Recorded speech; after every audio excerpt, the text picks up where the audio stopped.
যুক্তরাষ্ট্র ও ইরানের মধ্যকার সংঘাত মধ্যপ্রাচ্যে নতুন করে বড় ধরনের উত্তেজনা সৃষ্টি করেছে।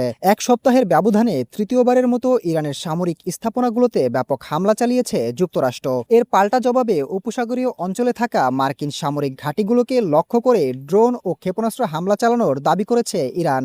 একই সঙ্গে বিশ্ব বাণিজ্য ও জ্বালানি সরবরাহের জন্য অত্যন্ত গুরুত্বপূর্ণ হরমুজ প্রণালী অনির্দিষ্টকালের জন্য বন্ধ ঘোষণা করেছে তেহরান।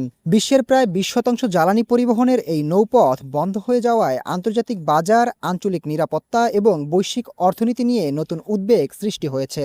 ইরানের দাবি, যুক্তরাষ্ট্র পূর্বের সমঝোতা লঙ্ঘন করে দেশটির উপসাগরীয় বিভিন্ন এলাকায় বিমান হামলা চালিয়েছে। শুধু তাই নয়, হরমুজ প্রণালীতে অনুমোদনহীন একটি নৌপথ চালুরও চেষ্টা করেছে ওয়াশিংটন। এসব পদক্ষেপের জবাব হিসেবেই বাহরাইন, কুয়েত, কাতার, ওমান এবং জর্ডানে অবস্থিত মার্কিন সামরিক স্থাপনাগুলোকে লক্ষ্যবস্তু করা হয়েছে বলে দাবি করেছে তেহরান। অন্যদিকে যুক্তরাষ্ট্রের সেন্ট্রাল কমান্ড বা সেন্টকম জানিয়েছে, টানা 3 রাতের অভিযানে ইরানের 300টিরও বেশি সামরিক লক্ষ্যবস্তুতে আঘাত হানা হয়েছে।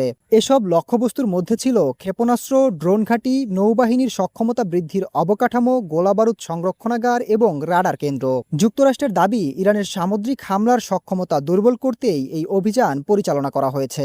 এদিকে ইরানের আইআরজিসি দাবি করেছে, তারা কাতারের আল উবাইদ বিমান ঘাঁটিতে ব্যালিস্টিক ক্ষেপণাস্ত্র নিক্ষেপ করেছে। পাশাপাশি কুয়েতে মার্কিন আকাশ প্রতিরক্ষা ব্যবস্থা ও রাডার স্থাপনা এবং জর্ডান ও বাহরাইনেও হামলা চালানো হয়েছে বলে দাবি করেছে তারা। কাতার কর্তৃপক্ষ জানিয়েছে, বেশ কয়েকটি হামলা প্রতিহত করা সম্ভব হয়েছে, তবে ক্ষেপণাস্ত্রের ধ্বংসাবশেষ পড়ে অন্তত 3 জন আহত হয়েছেন। পরিস্থিতি পর্যবেক্ষণে দেশটির নিরাপত্তা বাহিনী উচ্চ সতর্কতায় রয়েছে। সবচেয়ে বেশি উদ্বেগ তৈরি করেছে হরমুজ প্রণালী বন্ধের ঘোষণায়, কারণ বিশ্বের অন্যতম গুরুত্বপূর্ণ এই জলপথ দিয়ে প্রতিদিন বিপুল পরিমাণ তেল ও গ্যাস আন্তর্জাতিক বাজারে পৌঁছে যায়। ইরান স্পষ্ট জানিয়েছে, যুক্তরাষ্ট্রের সামরিক হস্তক্ষেপ বন্ধ না হওয়া পর্যন্ত এই প্রণালী বন্ধই থাকবে। বর্তমান পরিস্থিতিতে ওমান, কাতার, কুয়েত সহ উপসাগরীয় অঞ্চলের বিভিন্ন দেশে সতর্কতা জারি করা হয়েছে। সংশ্লিষ্ট দেশগুলোর সরকার নাগরিকদের নিরাপদ স্থানে থাকার এবং সরকারি নির্দেশনা মেনে চলার আহ্বান জানিয়েছে।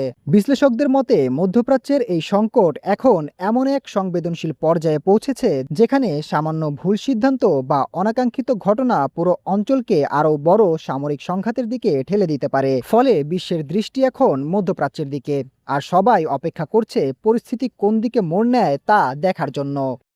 Desk report, global math.